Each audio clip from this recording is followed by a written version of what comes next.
Hello everyone, this is doctor Toshika Bisone and आज इस video में हम बात करेंगे कि अगर आप सोच रहे हो कि मैं कोई प्राइवेट डेंटल कॉलेज उठा लेता हूँ या उठा लेती हूँ, तो उस प्राइवेट डेंटल कॉलेज को चूज कैसे करना है, आपको कौन सी एबिलिटीज देखनी होंगी। जो भी कॉलेज आप चूज करने वाले हैं उसमें आपको कौन से पॉइंट्स ध्यान में रखने होंगे।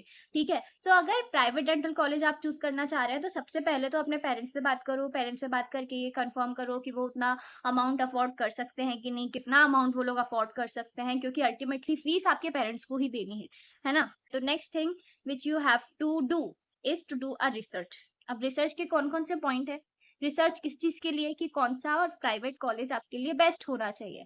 ठीक है, अब रिसर्च में हम सबसे पहली चीज जो देखेंगे वो है कि आपको ओपीडी चेक करनी है। जो भी कॉलेज आपने एक लिस्ट बनाई होगी, ठीक है, फॉर एग्जांपल मैं एमपी की हूँ, तो एमपी में जितने भी प्राइवेट डेंटल कॉलेजेस आते हैं जैसे कि people's college of dental sciences आता है, ठीक है, पीपल्स डेंटल एकेडमी आता है, औरबिंदो आता है, ठीक है, आपका ऋषिराज कॉलेज आता है ना। तो दीज आर द लाइक आपको अपने स्टेट का पता होगा कि आपके स्टेट में कौन कौन से प्राइवेट डेंटल कॉलेजेस आ रहे हैं, उसका एक लिस्ट बनाओ।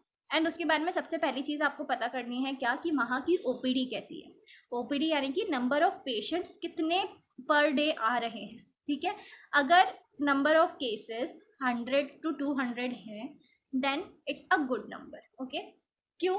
क्योंकि डेंटिस्ट्री सबसे पहले एक स्किल बेस्ड प्रोफेशन है, और स्किल बेस्ड प्रोफेशन में आपको स्किल्स कहाँ से मिलेगी, पेशेंट्स करके मिलेगी, है ना।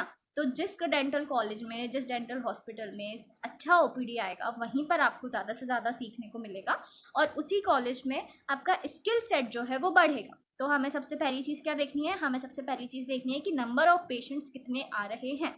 ठीक है, ये आप वहाँ पर विजिट करके भी देख सकते हैं। अगर आपके नियर बाय एरिया में डेंटल कॉलेज है तो आप वहाँ विजिट करके देख सकते हैं। या फिर आप एक चीज़ कर सकते हैं कि आप अपना लिंक्डइन अकाउंट बनाओ। लिंक्डइन पे जो जो जिस कॉलेज का है वहाँ पे आपको पीपल मिल जाएंगे, उन लोगों से आप कनेक्ट कर सकते हो, लिंक्डइन पे कनेक्ट कर सकते हो, इंस्टाग्राम पे उनके बारे में पता करके कनेक्ट कर सकते हो, उनसे बात कर सकते हो, उनसे हेल्प ले सकते हो। ठीक है, ये कर सकते हैं। ठीक है, और अपने को सबसे पहले तो ओपीडी देखना है, कनेक्ट कैसे करना है ये मैंने आपको बता दिया। अपने पेरेंट्स से बात कीजिए कि आप अपने ही स्टेट में, अपने ही जगह पर, अपने ही होम टाउन में रह के पढ़ाई करना चाह रहे हैं, या फिर दूसरा आपका, अगर आपके होम टाउन में आपका कॉलेज नहीं है और नियर बाय सिटी में है तो वहाँ पे रहना चाह रहे हैं। ठीक है, हॉस्टल्स का पता कीजिए। अगर आप कहीं और रह के पढ़ना चाह रहे हैं तो हॉस्टल्स का पता कीजिए कि हॉस्टल्स वहाँ के कैसे हैं। ठीक है, अपार्ट फ्रॉम दैट फीस का पता करके रखिए कि हर कॉलेज का फीस कितना हो। ठीक है, फीस हो गया, ओपीडी हो गया। OPD is the very very important thing. ठीक है, क्यों? क्योंकि आगे चल के यही आपको हेल्प करने वाला है। ये मत सोचना कि फीस कम है तो हम यही वाले कॉलेज में जाएंगे। It is for the worst condition. Okay, अगर नहीं हो पा रहा है उतना अरेंज, तो आप ये डिसीजन लीजिए कि जिस कॉलेज का फीस कम है हम उस कॉलेज में जाएंगे। ठीक है, लेकिन if you know that your parents can afford the fees, then look for OPDs. Okay, जिसका ओपीडी ज़्यादा वहाँ पर आप जाएंगे। ठीक है, उस कॉलेज को आप चूज करेंगे। ठीक है, अपार्ट फ्रॉम दैट किसी कॉलेज में कोई स्कॉलरशिप प्रोग्राम है कि नहीं।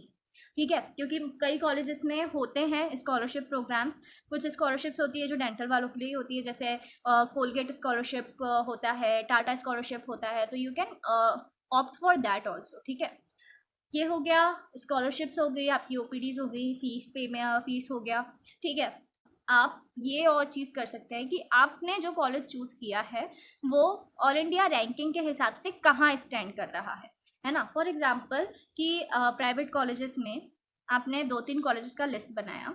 ठीक है, अब उन 2-3 कॉलेजेस के लिस्ट में एक कॉलेज है जिसका रैंकिंग बहुत हाई है। ठीक है, फॉर एग्जांपल 20 है, 25 है, 30। अब आपने 3 कॉलेजेस चूज़ करके रखे थे जिनका ओपीडी भी हाई है। अब आप जाएंगे एक वेबसाइट पे, दैट इज़ NIRF वेबसाइट, वहाँ पर आपको हर कॉलेज का रैंकिंग पता चल जाएगा। ठीक है, उस कॉलेज लिस्ट पे जाएंगे और वहाँ पर आप आपने जो 3 कॉलेजेस सर्च किए हैं उन्हें लिख के रखे हैं, उन्हें सर्च करेंगे और देखेंगे कि ठीक है, ये जो फर्स्ट कॉलेज था उसका रैंकिंग 25 है, सेकेंड कॉलेज है उसका रैंकिंग 30 है, थर्ड कॉलेज है उसका रैंकिंग 40 है। ठीक है, तो अब ऑब्वियस सी बात है आप कौन से कॉलेज की तरफ जाएंगे, उस कॉलेज में आप जाएंगे कहाँ, अपने 25th वाले पे जाएंगे, ठीक है। अब रैंकिंग हो गया, इसके अलावा आप अगर एक्स्ट्रा करिकुलर एक्टिविटीज़ में हैं तो college is the best place for doing extra curricular activities. So आप ये भी देखिए कि वहाँ पर कोई एक्स्ट्रा करिकुलर एक्टिविटी होती है कि नहीं, वहाँ पर कोई कॉन्फ्रेंसेस होती हैं कि नहीं। जैसे मेरे कॉलेज में मेरा प्राइवेट कॉलेज था, that is people's college of dental sciences, है ना। तो वहाँ पर एक्स्ट्रा करिकुलर एक्टिविटीज़ बहुत होती थी, सीडीई प्रोग्राम होते थे। CDE programme is continuing dental education, है ना। इनके प्रोग्राम्स होते थे, इनकी कॉन्फ्रेंसेज होती थी, एंड कॉन्फ्रेंसेज में आपको बहुत कुछ सीखने को मिलता है, एंड अल्टीमेटली कॉन्फ्रेंस से जो आपको सर्टिफिकेट मिलता है वो इन फ्यूचर आपको हेल्प भी करता है, ठीक है। तो कॉन्फ्रेंसेस किस कॉलेज में ज़्यादा होती है, क्योंकि कॉन्फ्रेंसेस होने से ये भी होता है कि अगर आप उस कॉन्फ्रेंस में कभी कोई पेपर प्रेजेंटेशन करते हैं या कुछ भी पोस्टर प्रेजेंटेशन करते हैं या कोई एक्टिविटी करते हैं तो आपके कनेक्शंस बनते हैं from other colleges as well, ठीक है, which is gonna help you in future, ठीक। ये सारी चीज़ें हो गई। वहाँ पर ये भी देखो कि रिसर्च के क्या क्राइटेरियाज हैं, ठीक है।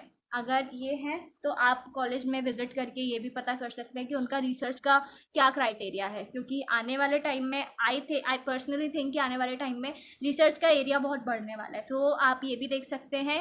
रिसर्च वाला चीज़ ये है कि बिल्कुल आपको इस पर हाईलाइट ही नहीं करना है। अगर आपने ओपीडी देख ली है, अब आपका बजट कंफर्म हो गया है, ओपीडी देख ली है, रैंकिंग देख रही है, एंड एक्स्ट्रा करिकुलर एक्टिविटीज़ भी देख ली है, तो इट इज़ फाइन। आप उसे ज्वाइन कर सकते हैं। लास्ट चीज़ अगर मैं बोलूँ तो आप रिसर्च का क्राइटेरिया चाहें तो वो देख सकते हैं। अगर आपको कहीं से कुछ पता चल पाए कि किस कॉलेजेस में रिसर्च ज़्यादा होती है तो आप उसमें जा सकते हैं, क्योंकि अल्टीमेटली क्या होता है, when you pass out from BDS then most of the जो भी वैकेंसी निकलती है उनका क्वालिफाइंग क्राइटेरिया ये रहता है कि आपका बीडीएस हो, इतने साल का एक्सपीरियंस हो, और एक्सपीरियंस के बाद में वो ये भी मांगते हैं कि आपका कोई 1 से 2 रिसर्च पेपर पब्लिश्ड हो, ठीक है। दैट मीन्स कि आने वाले टाइम में रिसर्च पेपर्स की वैल्यू जो है वो बढ़ने वाली है। तो मेक श्योर कि ये भी हो, ठीक है। और नहीं भी होता है तो कोई डरने वाली बात नहीं है। हमें अचानक से सारी चीज़ें नहीं पता चल पाती है, कुछ चीज़ें हमें कॉलेज जाने के बाद ही पता चलती है, ठीक है। सो अगर आप स्टार्टिंग के 4 point, that is your budget, OPD, extra curricular activities, and that is extra curricular में आपका कॉन्फ्रेंसेस एंड रैंकिंग, ठीक है। इन 4 से भी काम चल जाएगा। 5th पॉइंट इज आप मान के चलो एक्स्ट्रा पॉइंट है, क्योंकि कई बार रिसर्च का हमें नहीं पता चलता है और वो हमें कॉलेज जाके पता चलता है कि कितने चांसेस है रिसर्च होने के, okay. So this is all about it. Thank you so much for watching this video. Late me know in a comment section कि आप आगे और कौन से वीडियोज़ देखना चाहते हैं। एंड या this is all about it. Dentistry से रिलेटेड कोई भी डाउट हो, कोई भी समस्या हो तो मुझे कमेंट करिए, I will make sure to reply to them. Also इसके अलावा भी कोई टॉपिक पे वीडियो चाहते हैं so let me know in comment section. Thank you so much for watching.